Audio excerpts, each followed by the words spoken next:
Sebastian with a belt? What happened? That was actually several years ago, and it To was Mr. Proudfoot, to Mr. Proudfoot, to Mr. Proudfoot. Yes, Mr. ma'am. Proudfoot, what happened?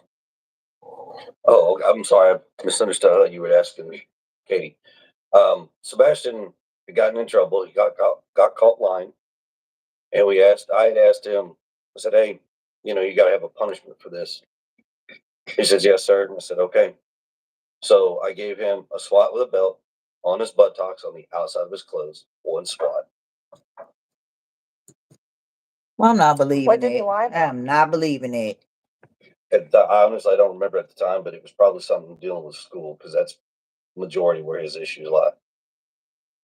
We need to Did he have contact the other school, issues at y'all. school? Some behavioral stuff, but nothing too crazy. What kind of behavioral stuff? He has a hard time, obviously, properly socially. And then he said they in Memphis. He lying. They in Mississippi. So it's a little. He's trying to figure out how to do it, but respecting people's space. He gets a little too close, and then kids don't really accept that too much, so it kind of causes an issue. But he'll not stop, and he continues on. So then it causes an issue, and instead of being honest about it, he'll lie like, "No, I didn't." Okay, Sebastian.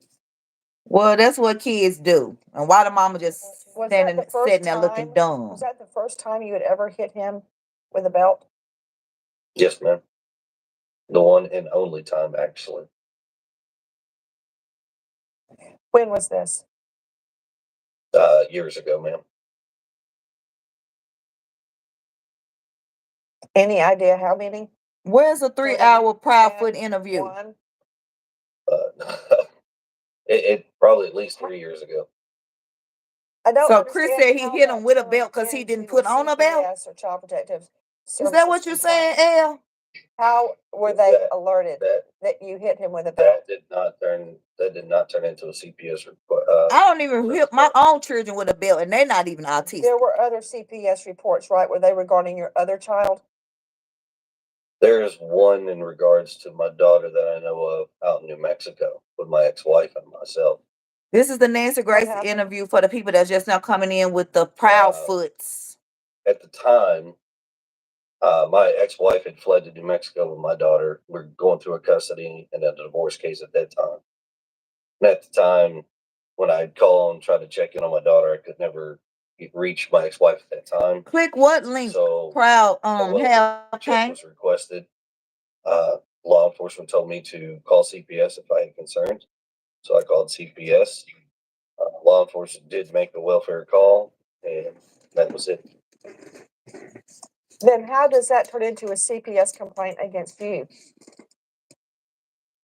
I have no idea, ma'am. There's a lot of misinformation out there right now in regards to my New Mexico case that actually has no relevance to the Sebastian case. Then was there even a CPS complaint against you in New Mexico? Not that I am aware of.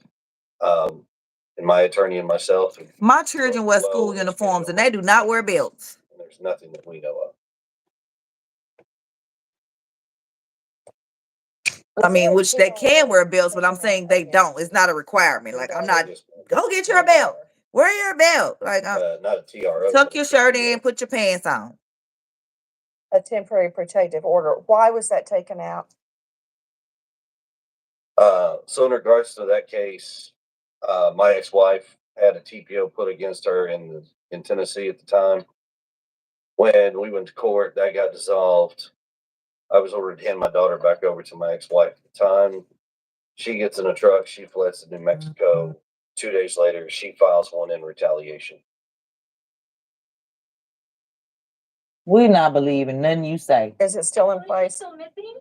No, ma'am. That was dropped within, I think, 2 weeks of it being put in place.